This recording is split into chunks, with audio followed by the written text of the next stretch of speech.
All right, well, it's 7 o'clock. Let's get started. So good evening, everyone. Welcome back to our program in the Adirondack Library. I'm Mary Glenn, the Public Programs Assistant Manager here at the Adirondack Experience, the museum on Blue Mountain Lake. The Adirondack Experience Library is the largest and most comprehensive repository of books, manuscripts, maps, and government documents related to the history of the Adirondack region.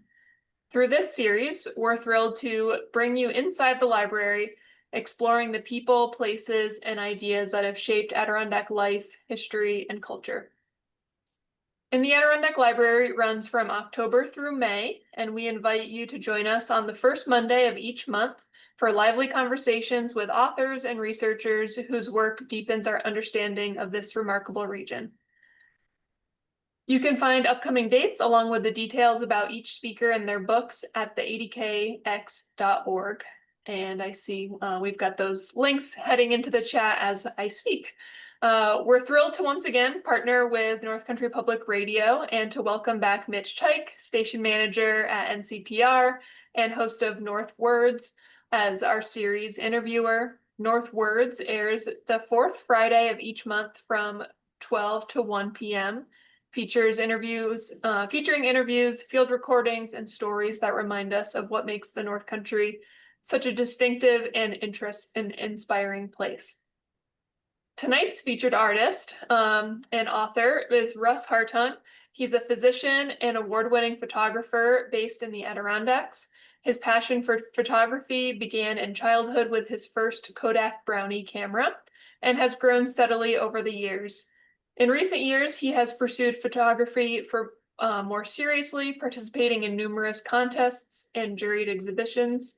His work primarily focuses on landscapes and nature, but he also explores sports photography after documenting his daughter's track career at the collegiate and professional level.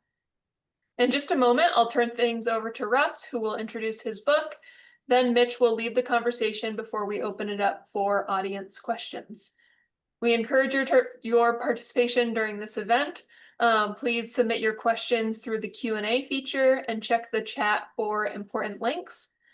Finally, it is a stormy day here, a stormy evening down in Blue Mountain Lake where I'm calling from. So we do have a backup host if I end up losing power, as is frequently the case in Blue Mountain Lake. So if I disappear, that's what's happened, and we have someone else lined up ready to take over the call. So with that, please consider purchasing Russ's book as well from your local independent bookstore and continue supporting authors and small businesses across the region. So thank you for joining us, and let's begin our program. And I'll turn it over to Russ to open up a few minutes on his book before we get started with questions. All right, thank you very much.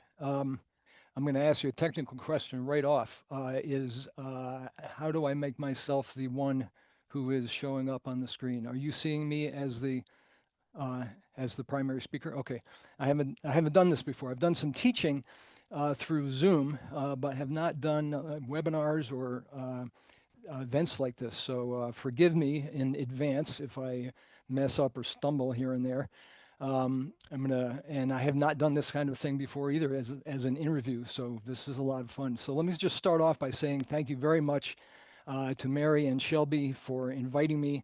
I'm a big fan of both the Adirondack Experience Museum and also NCPR. NCPR is my primary NPR station that I listen to, and so thank you to Mitch for having me here too. I couldn't have asked for a couple better people to kick this off. So hi, I'm Russ Hartung. The reason I'm here tonight is that I have put out a book that was recently released, and very happy that I was able to do that. I guess this started, well, let's go back a little bit. Mary mentioned that I've been trying to become a photographer since I was a little kid. My grandparents had a small place down in Willsboro on Lake Champlain, and we used to go up there every year for a couple of weeks, and we would tour around the Adirondacks and hike the mountains and things like that. And I think I was about 7 years old, And we were coming home one time, and my parents gave me bought at one of the convenience stores just one of those sort of accordion sets of postcards. And I remember looking at them all the way home and wondering, how did they do this? You know, how did they, when I take the pictures, they don't look like this. You know, they just don't capture what I'm feeling there because I loved it coming up here. And I wanted to figure out how to go about doing that. And I remember trying to learn a little bit. And I've spent basically the rest of my life teaching myself, trying to learn how to do that. And I spent about every chance I got, I would come back to the Adirondacks.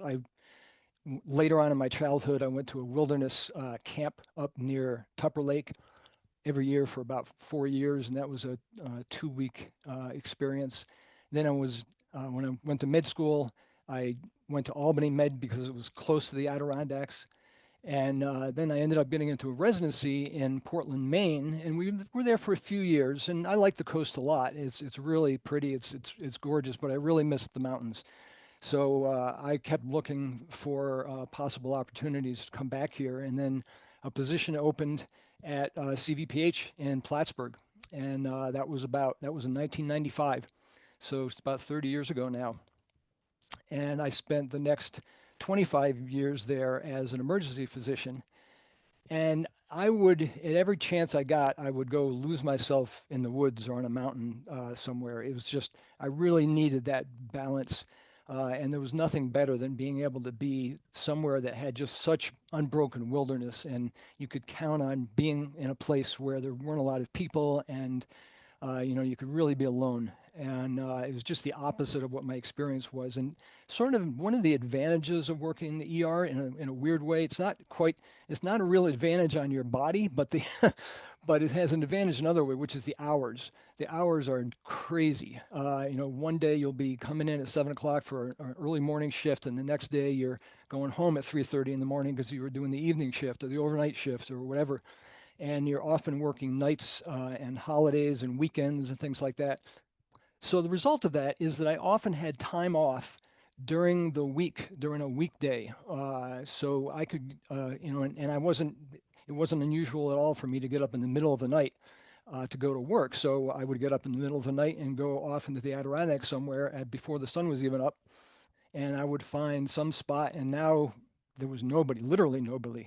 It's not even very busy on a weekend, let alone on a Tuesday morning. And I just fell in love with that.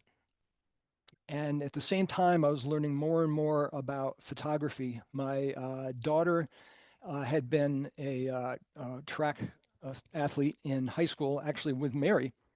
They were on the same team, and then went off to college. And while she was in college, I sort of became the unofficial photographer for the team. Now, not only was that a lot of fun because taking pictures of high-level Division I, athletes is incredible. It's almost like wildlife photography, except that they're in one place. You don't have to, wait for them and figure out where they're going to be and go find them somewhere. But the other nice thing about it is that it gave me a great excuse to go buy some better equipment.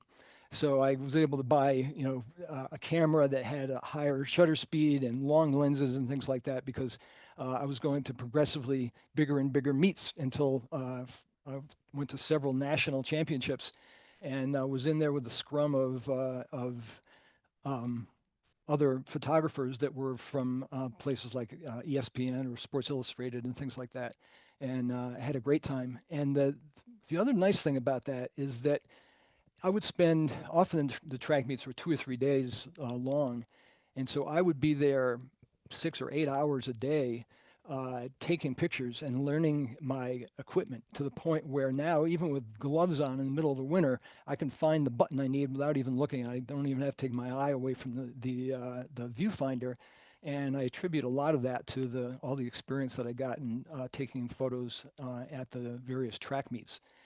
And in fact, I can show you a few of those. I thought I'd just start off a quick run through of just give you an idea where I first. This isn't really where I first started doing photography, but this is where I got more serious. And this is just some couple of photos of me at a track meet, and another one is out in a place called the Orlando Wetlands Park, which if you ever have to go down to Orlando for some reason, take a little time out of your day and go about an hour east of there to the Orlando Wetlands Park. It's an incredible place. I don't really have, I'm not going to take the time to describe it, but go to their website and check it out. It's just the most amazing wildlife experience you'll ever have, I think.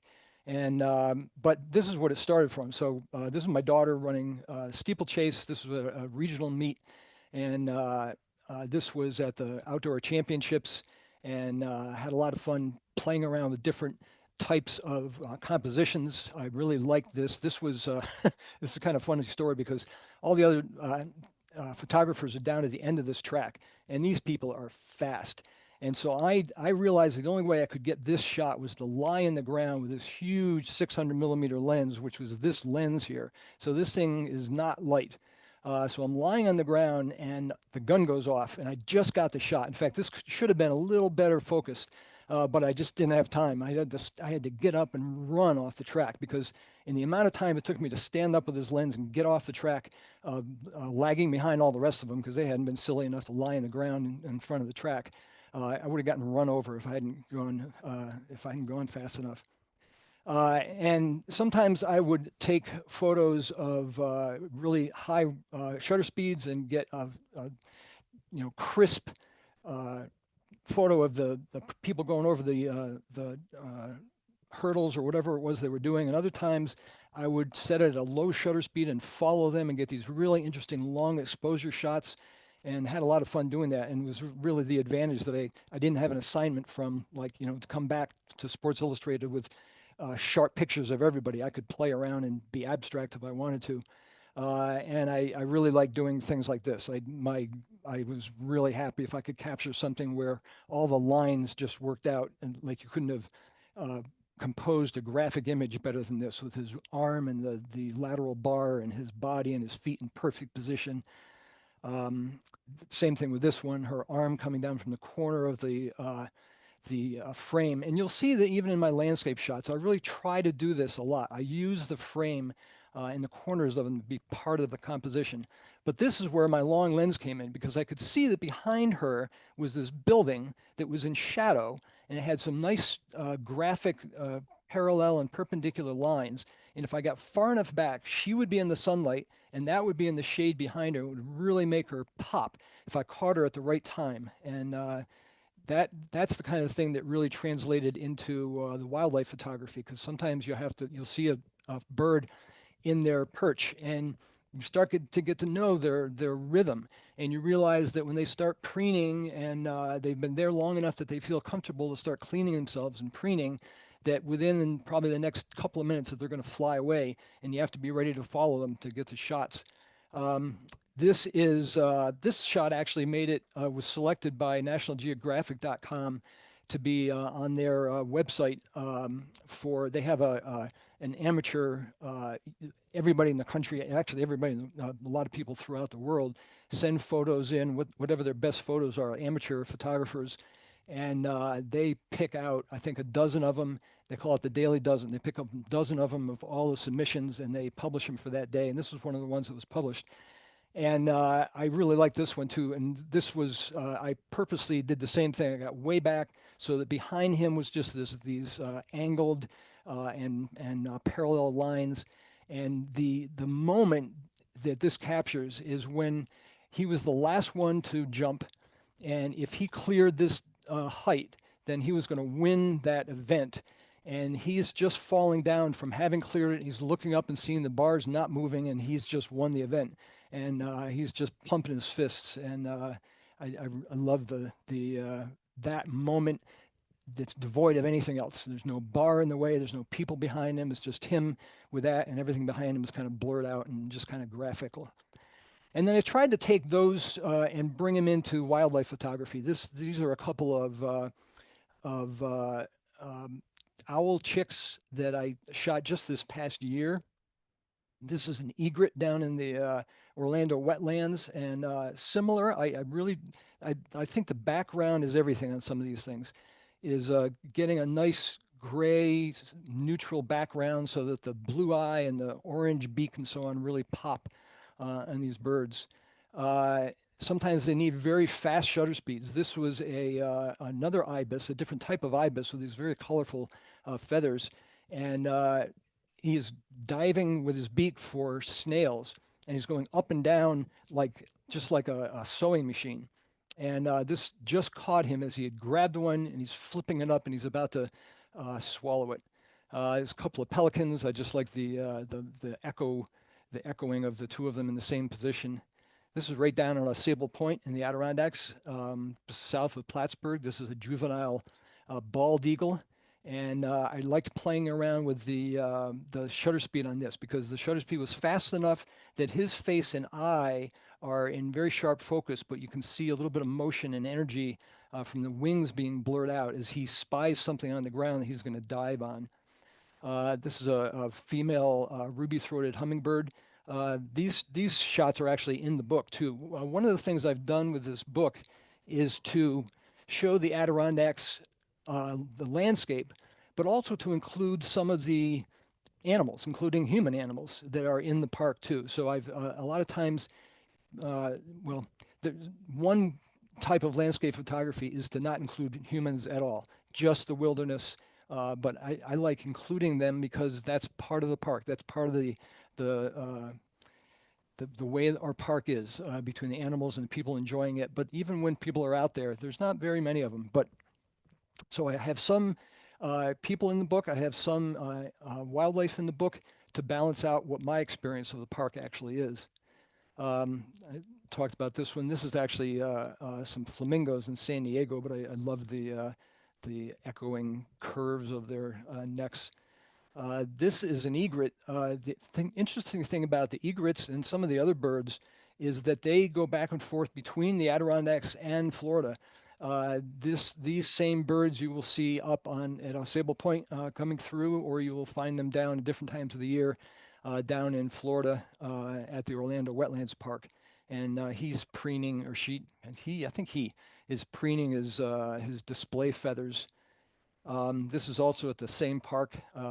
Alligators there. If you go down at the right, most of the time, if you come up on an alligator, they will run away from you.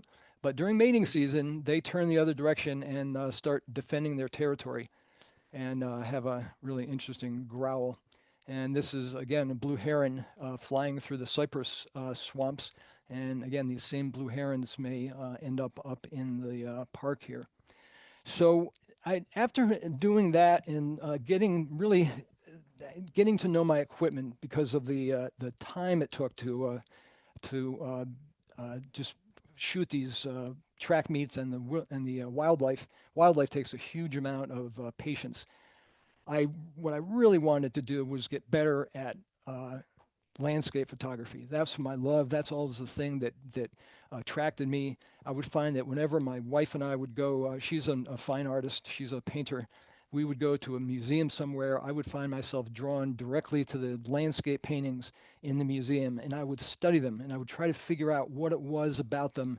How did they make it? How did they give it that depth? How did they make your eye look all around through the painting and the composition of it? What was it about it? And I learned quite a bit from things my wife would teach me about that, and I did a lot of reading, and I'm completely self-taught in this. So the rest of the hour, I think I'd like to talk about some of the landscape photography that's in the book, but I wanted to give you just a little bit of background, and I guess we'll go from there.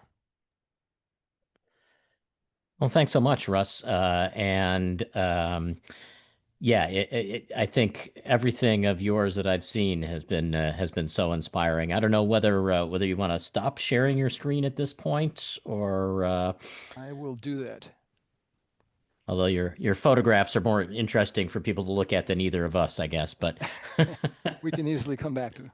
I guess by manner of starting our conversation, I want to flash back to that first camera that you held in your hands after you'd had either I don't know what order it went in, whether you got the postcards first and the camera second, or you had already had a camera. But what do you remember about the first camera you ever used? I remember it being one of those old box cameras, the Brownie cameras that Kodak made, that you look down through them Mhm. and you kind of wind them. Um, and uh, and uh, the other camera I remember probably a little bit better because I was older was one of the Instamatics. The Kodak Mhm. Instamatic was because it was easier to fit in your pocket, so you could take it with you. Um, there's a saying among photographers that the best camera that you can have is the one that you can bring with you, the one you've got with you. And I remember being out, I think my earliest memory of trying to compose something with that was being out on a boat fishing with my brother on Loon Lake. And my uncle had a place on Loon Lake. And I remember being out just as the sun was setting. And we were putting stuff away and we were going to head back. In fact, we were probably a little late going back. And the fishing pole was leaned up against the side of the boat and it was making a silhouette with a sunset behind it. And I remember, like, I know this is something, how do I do this? And I remember it not coming out really the way I wanted, but really being interested in how did other people do it? Because I've seen other people do silhouettes like this, and but I couldn't quite get it. And so I was trying to learn more about how to make that happen. You were already thinking about composition. I was. I've been, in fact, I sometimes focus on composition to a fault, to the point where I'll be thinking about nothing but composition, and then I'll look down at my camera and realize I've overexposed everything I just took in the past 2 minutes because I didn't focus enough on the details of the shutter speed and exposure. But yeah, there's something about composition. I was always fascinated about how to take this three-dimensional scene that you're standing in and turn it into a two-dimensional image, but still have it seem like you're there and still have it seem like it's three-dimensional. And what is it about it that makes it have that depth to it? Because some people's photos just you want to walk into them, and other people's just look like a flat picture. Yeah, I was thinking as I looked through this book about the kind of push and pull between, sort of the idealized version of what you're able to capture versus what somebody might feel is real. Is that a conflict that plays into your mind as you do these? Well, yes, in the sense that my goal is always to have the final photo look like it looked when I was standing there. Um, One thing I think that people may, if you don't haven't spent a lot of time developing your own things and printing your own stuff, uh, is that when you look at the back of the camera, for example, um, and you see what it shows you, the image that you just took. That's not even a raw image. That's not even a negative. That's already been gone through some algorithms in the camera to add some contrast, add some saturation. It compares it to a library of hundreds and thousands even of photos, and it takes the ones that are the closest to what you just took and tries to put the edits into it so that it looks good in the back of your camera after you've taken the picture. So it's rare that you even get to see what the raw digital negative is. And the same is true of film cameras. In the back in the day, there's a book that I bought of Ansel Adams that talks about the negative, and he talks about how what the original negative looked like, and the process he used to burn some areas and dodge other areas, and increase contrast here and there, and do things to make the final print look like it looked when he was standing there, and when you see the original negative or you see the digital negative, like in my case, uh, I will very rarely will I print that if only in certain images you can do that with, because I look at it and I think if that's really what it looked like, I don't even think I would have taken this picture. It wouldn't have grabbed me. So what was it about it that it grabbed me, and how do I get back to that? So I I don't want the final thing to look fake or look like it's not natural. But getting to that point is always on my mind. And sometimes it's a very technical thing that you have to do to get back to that point. Your eye has a very wide range that it can see into. I have one photo. In fact, maybe I can bring this one up here. that is a good example of this. And this is good. Uh, We actually already had a question from someone wondering if we were going to see some pictures of Adirondack wild scenes. Absolutely. And let's see if I can find the one I'm looking for. Uh, I'm afraid to ask how many photos you have access to right from your desktop there. oh God, like 40,000. Some, it's too many. I try to keep on top of them. Well, let's take this one. Let's use this one as an example. So let's see. I got to share the screen. No, wait a second. Let's see. Oh, gotta go back to Zoom. And now share. And now pick up this. And now play from this slide. Okay, so are you seeing a Wow. mountain through some Yes. rocks? Yep. So this photo is a good example of this. Your eye, as I'm sitting there, uh, my eye can see the details in these rocks here, and the color, and the texture, and all the various details in here, and be have the right exposure, so to speak, in my brain of seeing this. But at the same time, have this exposed well in my brain as well. So they both, you can look back and forth from one to the other, or see the entire scene, and it all looks right.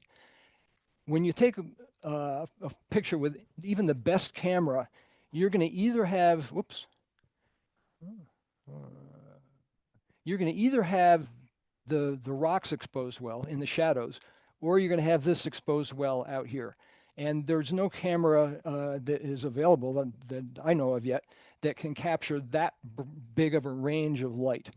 And so you have to find some way to make up for that.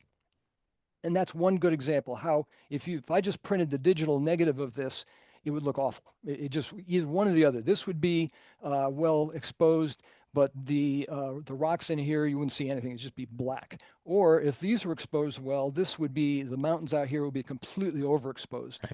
So I'll do something called luminance masking, where I combine 2 or 3 or sometimes even 5 images through this software that pulls all of it together into within a range that can be printed. And it's kind of a complicated program. It took me a while to learn how to do that. HDR is an attempt to do that, and I tried using HDR for a long time to make that happen, but it wasn't satisfactory to me. And I found this to be a better way to do it, and it's called luminance masking. So they take the areas that have high luminance. So for example, this has high luminance because it's part of the rock that's being lit by the sun, and it may be pretty similar to the luminance here. So those two would be on kind of one level. This obviously would be the very darker areas, and this would be probably the brightest area. And if there were clouds there, we would want the clouds to be well exposed. And so you have to bring those in together somehow. And then the other thing that I'll say, since we have this up, is this is an example of one of the ways that and I learned this again from reading books on composition and seeing how people, especially painters, for some reason I find more inspiration from the master painters over, through the centuries than anything. And this is a technique just called framing. And it's by using the foreground to frame the background. And I think Ansel Adams is the one that said landscape photography is more about finding a good foreground than it is finding a good background, because everybody sees this. Everybody will come up and say, oh, look at that beautiful big mountain. I want to take a picture of that. And they'll take a picture just of this. But it's kind of flat when you look at the photograph that comes from it. But if you have a sense that you're actually sitting in this little tunnel, and it gives you more of a sense of presence, that you're actually there, and it tells a little bit of a story of the granite in the Adirondacks, and the color that some of it gets when the sun's low and the sun is kind of orange and lighting this up and making it look like gold or something. Now that this becomes a story, and it becomes a foreground and background image that gives you much more depth, a feeling of depth, than you would have doing it any other way. Or not any other way, but this is one of the techniques. And what you're doing with luminance masking is exactly what back in the day people would be doing in the dark room with dodging and burning and adjusting exposures. And there was that whole creative aspect, and you're able to do it now without getting your hands dirty and smelly. Yeah, yeah. I actually never worked in a dark room. I even when I started getting more serious about when I started doing, well, this is how it happened. My wife was trained as a fine artist, but then she ended up getting a job as a graphics department of both the hospital, which is where I met her, and the University of Southern Maine. And as part of that job, she was using the first ever released version of Photoshop, Huh. and I was just blown away by it. So I immediately switched from taking film to taking slides and then sending them to Kodak and getting the slides digitized so that then I could play with them. And I was sort of glad about that because I really didn't want to be, maybe it comes from, being going through med school and learning about toxins we're exposed to in the environment and stuff. I didn't really want to be around all those chemicals, so I was much happier to be able to use the program which is called Lightroom. It's the opposite. It's the digital dark room. Well, and so this plays actually into a question we've gotten from Anthony Antonucci, who says he assumed you started out with film cameras and it progressed to using digital cameras. He wondered if you had ever lamented about the change from film to digital, and it sounds like you really haven't. So then his follow-up question is, with the advent of cell phone photography capabilities, are there any advantages you see to using this really convenient way of taking a very light and less bulky means to do photography? And maybe not to put words in your mouth, but that saying that the best camera you have is the one that you have with you seems like that would be the answer. Yeah, I completely agree with that. And it depends what your final plan is for your images. If you would like to just share them with people that are also going to be looking at them on an iPhone, then absolutely. And I often do that myself. In fact, if I go on a hike, most of the time, if I go on a hike with friends, going in the afternoon, and I much prefer, well, a couple of reasons I go on my own. One of them is that I go very early in the morning. That's when I really like the way the light is. The air is full of moisture, and the light's really soft. And sometimes I like it even before the sun comes up. And or I'm taking a photo like this where I can't really do this with an iPhone. So in those situations, I use my iPhone as well. That's what I bring. I don't even bring all the heavy camera equipment because it adds quite a bit of weight to what you're carrying. But there's times where I wish I had it. But my final plan for my images is sometimes blowing them up to 38, 40 inches wide. And when you get a photo that's that big, now all the little details and all the little technical aspects and become more of an issue. All those huge lenses are expensive for a reason. They really capture the light well, and they don't have artifacts that you might have in a small lens and things like that. But you're not going to see those things if you're looking at them on a computer or on somebody else is looking at them on an iPhone. So I would say if you're taking photos on an iPhone, the piece of equipment that I would get, rather than buying an expensive camera, is to get a lightweight tripod because the difference between a photo taken with a still, a locked down iPhone on a tripod and one that isn't is way better than the difference between the iPhone photo and an expensive SLR photo. Because if that same SLR is you're trying to handhold it, there's always that shake in there. You're going to see bigger improvement in the sharpness of your photographs from the tripod than you are from an expensive piece of camera equipment.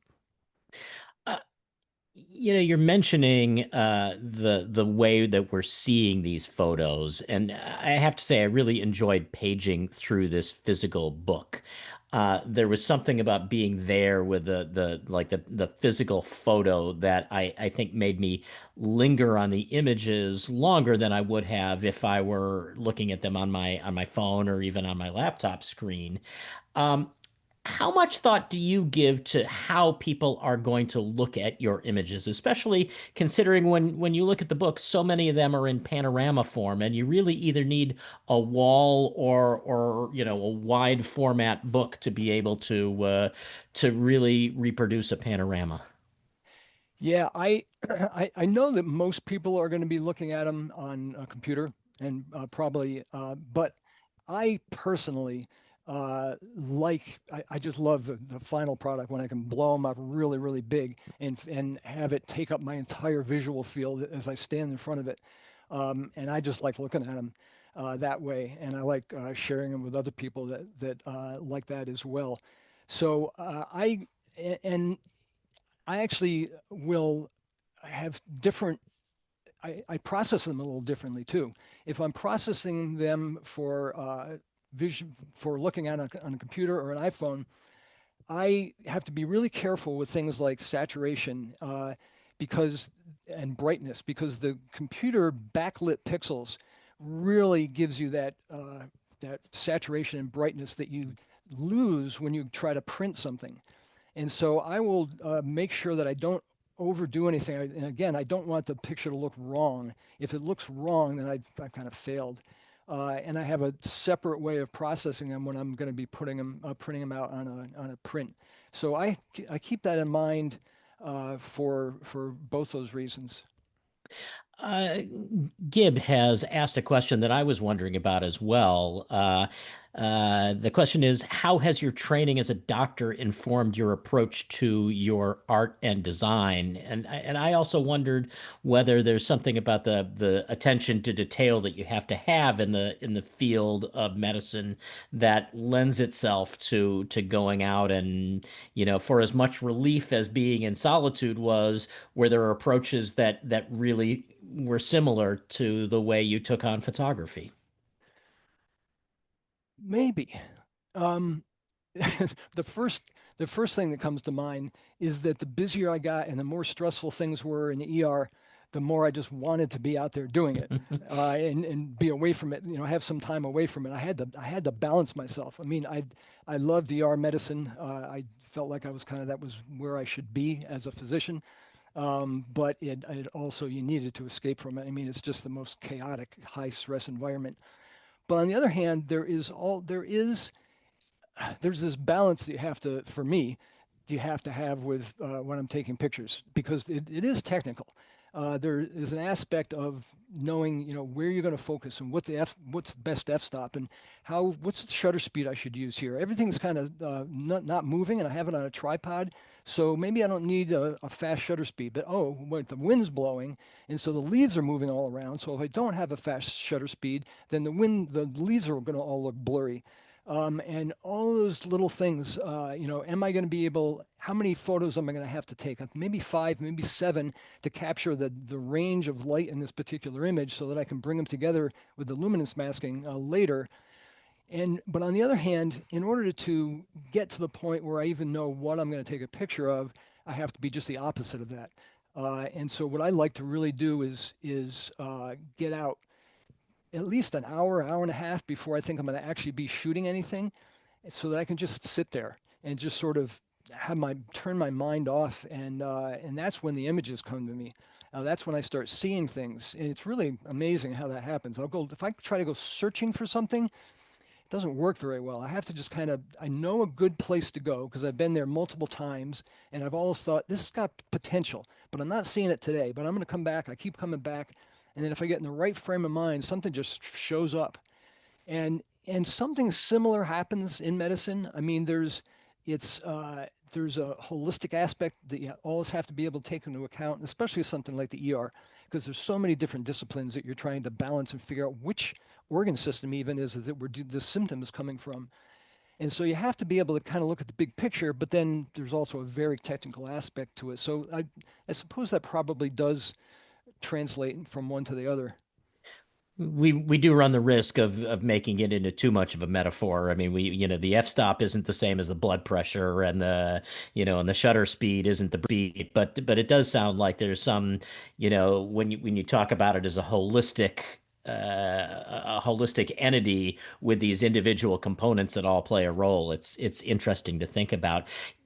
When you go out to a place, is there a photography version of writer's block? I mean, do you find yourself sometimes going to a place and really not seeing what you were hoping to see?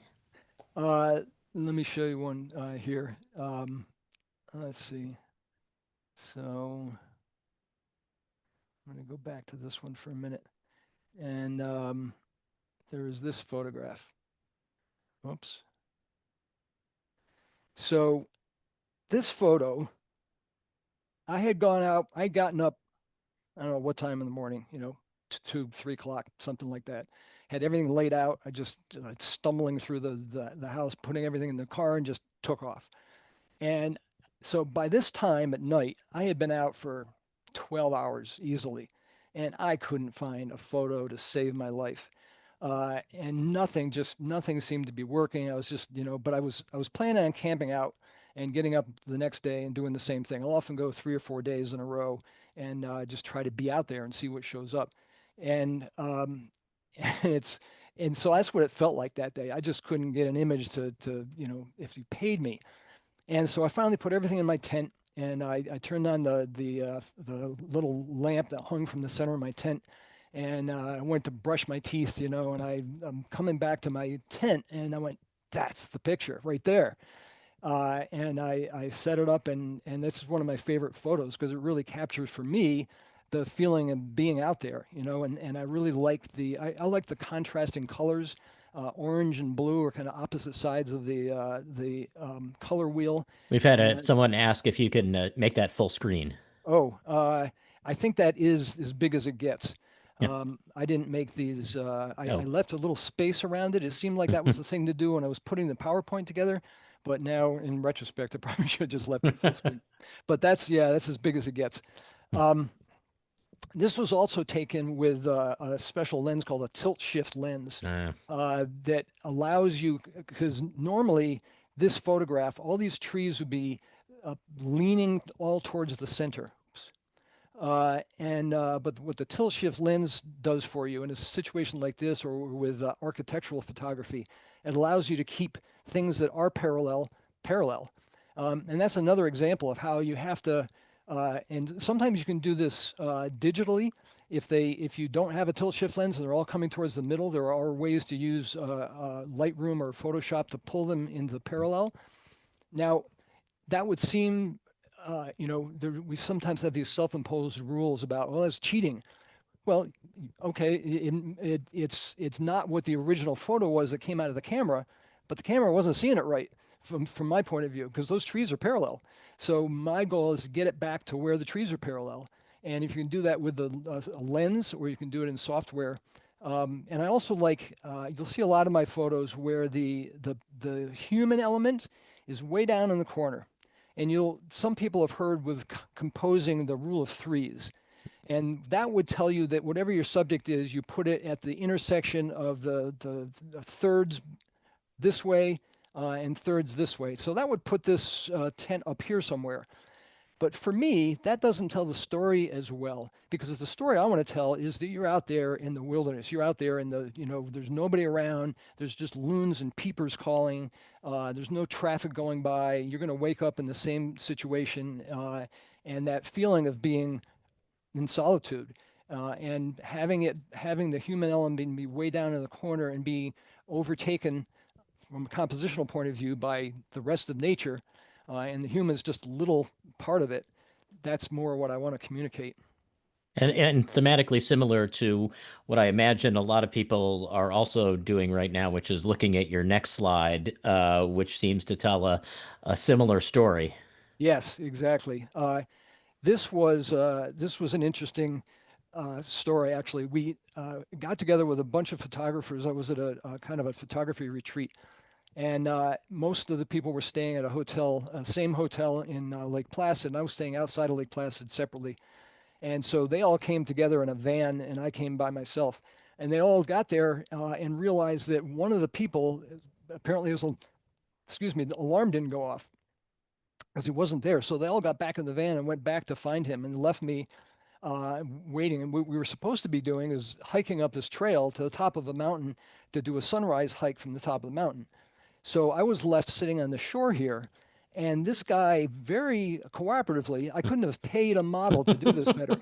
He got in his canoe and just started paddling across this shrouded lake really slowly. You can see he's going so slow. He would paddle and then just set his paddle across his canoe and just drift. There's not even a wake behind him. And it was just perfect. And I call this substitute me photographs. This is like, I want to be this guy. I want to be in that boat, just cruising across this mist shrouded lake in the mountains. And, but again, what I wanted to do with this person is make him look small, like he actually is. He's out on this wilderness lake in the mist, but it's not going to be very long before nobody's going to even be able to see him from the shore, and make him very small down here in the corner. And well, there's another example of it. This is my friend Gary. We were out on a kayak trip, and I really like him being this little tiny figure here in this big, in fact, there's a book that I got a lot out of. It's called Composition of Outdoor Painting, and is full of descriptions and text about how to approach this, but also these little sketches that he does. And this one is almost right out of one of his sketches called Interest Balanced by Mass. And the interest, the small figure, it doesn't have to be a very big figure for us visually either, because our visual system is so tuned in to picking out another human or an animal that there doesn't need to be much there. A little tiny figure like that, and our eye goes right to it. But then you want the photograph to be balanced. Now, this one is balanced by what we call negative space. There's not really much going on in the rest of this space except just the bare outline of this mountain. So your eye goes immediately to this figure, and then it's balanced by this huge wilderness, misty, negative space. And this one, there's a little more going on in the balancing mass of visual mass, what we're talking about. But it's still the same thing. The final result is this little figure who's dwarfed by the wilderness around them. And so I do a lot of that. Here's another one of the same guy, my friend Gary. We go, in fact, if anybody's been around Plattsburgh for a long time, remember Peacock Records. Well, this was the owner. This is Gary Peacock. So again, just having a small figure be kind of dwarfed by the wilderness, and I really like that sort of composition. But in all four of these cases, the Gary the kayaker in two of them, the canoeist in one, and the glowing tent, the small figure is still large enough that there's something there for us to treat to treat our eyes. We there's something waiting for us that we can make out, and it's not just a tiny blip. Yeah, yeah, and there's a really interesting thing here. This is my own theory. I mean, these ones, this one, there's an actual figure there. And so we're tuned in to see a figure. So our eye goes immediately to that, and then we're balancing it with something else. In this case, there's not a figure, but I think that there's something about that color that's especially when it's surrounded by blue, that your eye goes right to. My theory, and this is completely out of my own head, so who knows whether it has any validity to it, but I think that since the invention of fire, that there have been plenty of times where somebody is trying to come back to their group, and there's a fire going, and they're walking through the sun has gone down, it's getting pretty dark, it's what we call the blue hour, where everything is much bluer, and all it takes is a little bit of orange somewhere. And if you see that, then that means, ooh, it could be, hopefully that's friends and family and back to safety. It could be enemies, but it's something significant. It's something that your visual system wants to pick out right away. So I don't think it takes very much of that orange color to balance out. So this, in substitute for a figure balancing it, in this case, it's that color it's kind of the color of the fire, around the campfire. Well, so from color, let me ask you this. Do you ever work in black and white? Well, I have some I do some monochromatic images. I don't work very much in black and white itself, and I think just because I love color. But here is one, Gary again, uh, and I this one really didn't color did nothing for it.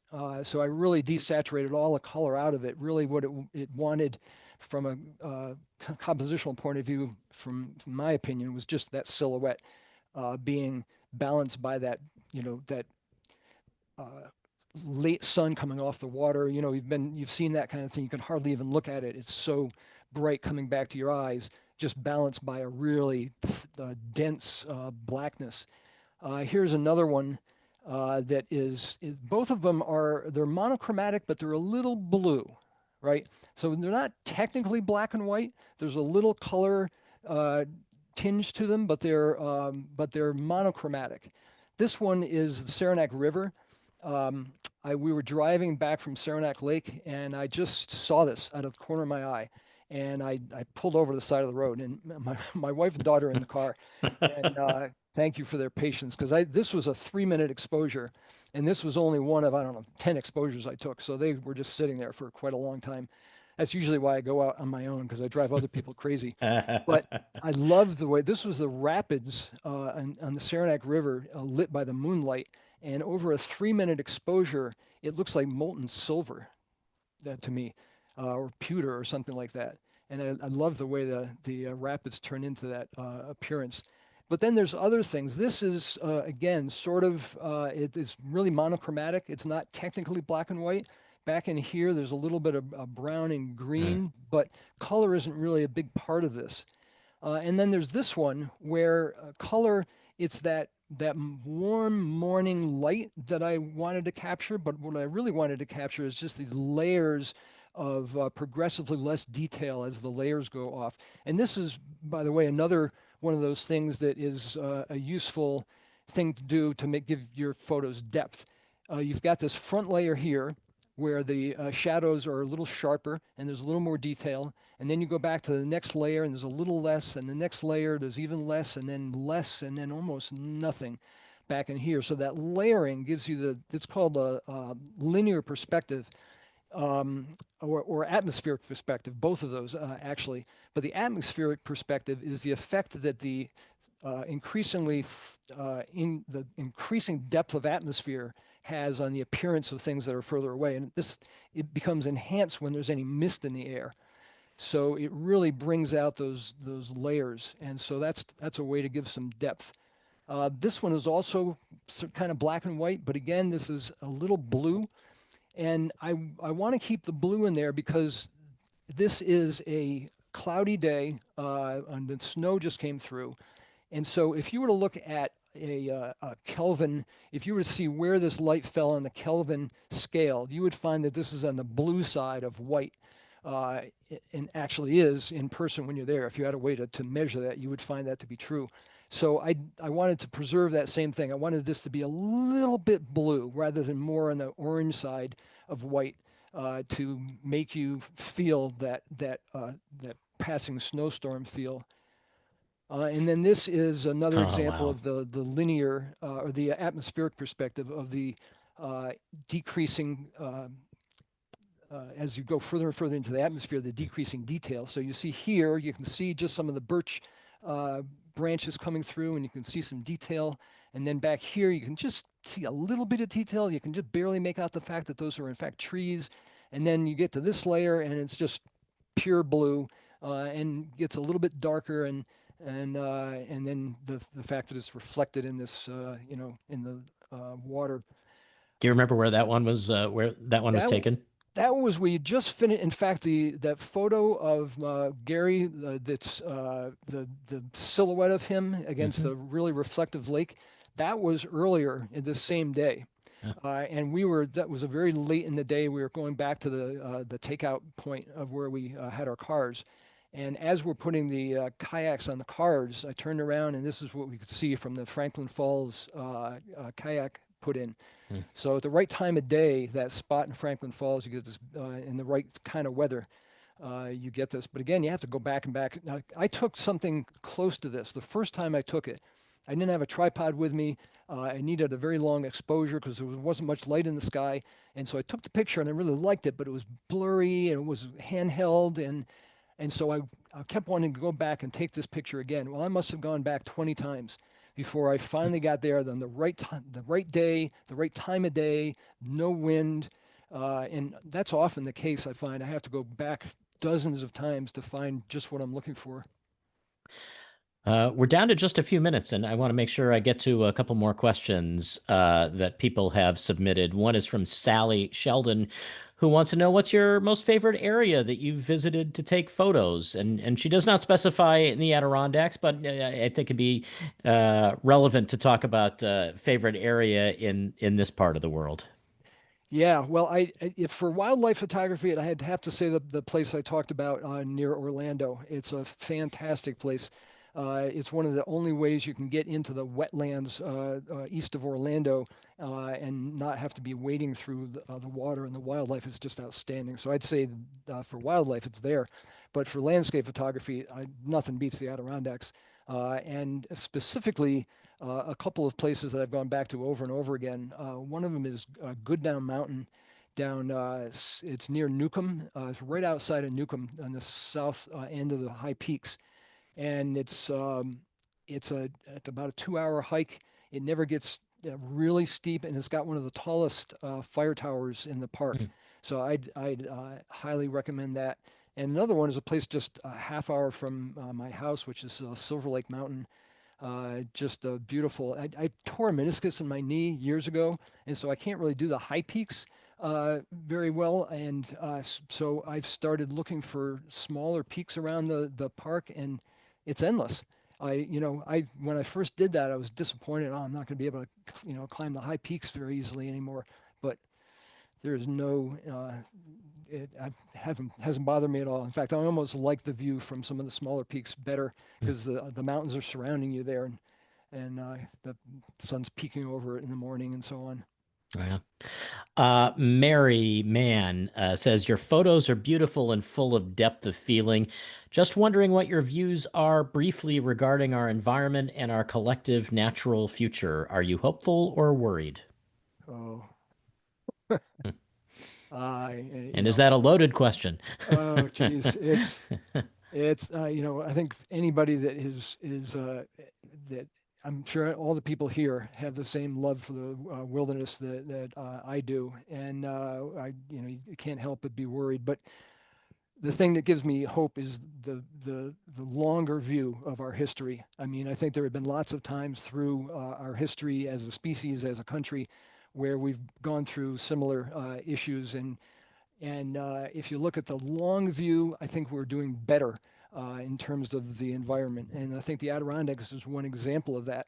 I mean, the Adirondacks was pretty much clear cut back, 150 years ago. There wasn't hardly a tree standing, and now it's been, we're looking at possibly another large purchase being added to the forest preserve coming up.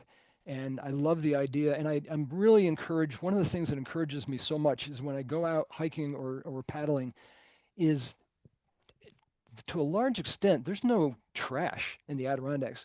People pick up their litter. You can tell that the people that are using this park care a lot about it. And there's one of the few places in the world where you won't see cigarette butts or candy wrappers on the ground for to a large extent. And I'm really hopeful that I'll come back to the park 20 years from now if I live that long, and it's going to be the same as it was 20 years previously. And from the long view of the history of the park, I think that there's good reason to be hopeful that that will be the case. All right, so two last questions. Mary says she really loves that answer, by the way. And one of these, another question from Anthony Antonucci, who always has interesting things to ask. He wants to know, have you looked at other famous Adirondack photographers like Seneca Ray Stoddard, Nathan Farb, Carl Heilman, and learned or modeled your photography techniques from any of them? And are there others who influenced you? Yeah, any and all of them. And even people that aren't so much landscape photographers, Jay Mizell, of course, Ansel Adams, but I honestly have found myself more inspired for some reason. I've learned a lot about the technical aspects of photography from all those people. In fact, it was this was the one of the canoeists on the Misty Lake was actually taken about 25 years ago when I was really starting to get into photography more seriously. And that was actually the seminar I was at that day was with Carl Heilman. So I learned a lot from Carl that day. Nathan Farb has always been, an incredible photographer, and he's set the standard.